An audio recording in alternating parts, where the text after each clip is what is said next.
Alright guys, we are back with Jimmy's Virtual Book Club. As you know, we are reading Sideways Stories from Wayside School, and today we are on Chapter 4, which is called Sharie. Sharie had long eyelashes. She weighed only 49 pounds. She always wore a big red and blue overcoat with a hood. The overcoat weighed 35 pounds. The red part weighed 15 pounds, the blue part weighed 15 pounds, and the hood weighed 5 pounds. Her eyelashes weighed 1.5 pounds. She sat next to the window in Mrs. Jules' class. She spent a lot of time just staring out the window. Mrs. Jules didn't mind. Mrs. Jules said that a lot of people learn best when they stare out the window. Sharie often fell asleep in class.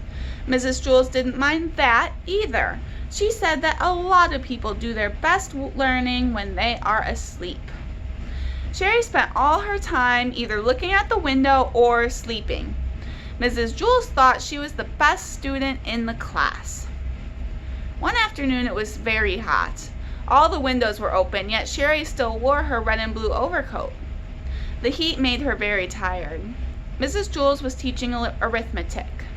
Sharie pulled the hood up over her face, buried herself in the coat, and went to sleep.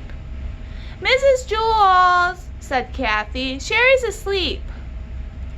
"That's good," said Mrs. Jules. "She must be learning something."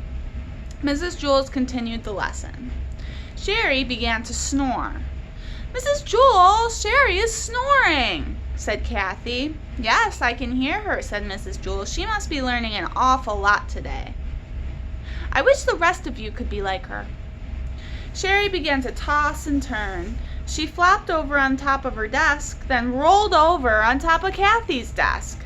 Then she rolled back the other way. Kathy screamed. Sharie rolled right out the window, and she was still sound asleep. As you know, Mrs. Jules' class was on the 30th story of Wayside School. So Sharie had a long way to go. After she had fallen 10 stories, Sharie woke up. She looked around. She was confused. She wasn't in Miss Jules' class, and she wasn't at home in bed. She couldn't figure out where she was. She yawned, pulled the hood back over her eyes, and went back to sleep. By that time, she had fallen another 10 stories. Wayside School had an exceptionally large playground. Louis, the yard teacher, was way over on the other side of it when he happened to see Sharie fall out the window. He ducked under the volleyball net, hurtled past the kickball field, hopped over the hopscotch court, climbed through the monkey bars, sped across the grass, and caught Sharie just in time before she hit the ground. The people in Mrs. Jules' class cheered. Sharie woke up in Louis's arms. "Darn it, Louis," she said. "What'd you go and wake me up for?" "I'm sorry, Sharie," said Louis. I'm sorry, Sharie repeated. "Is that all you can say? I was having a wonderful dream until you woke me up. You're always bothering me, Louis. I can't stand it." She laughed and then hugged him around the neck. Louis carried her back up 30 flights of stairs to Mrs. Jules' room.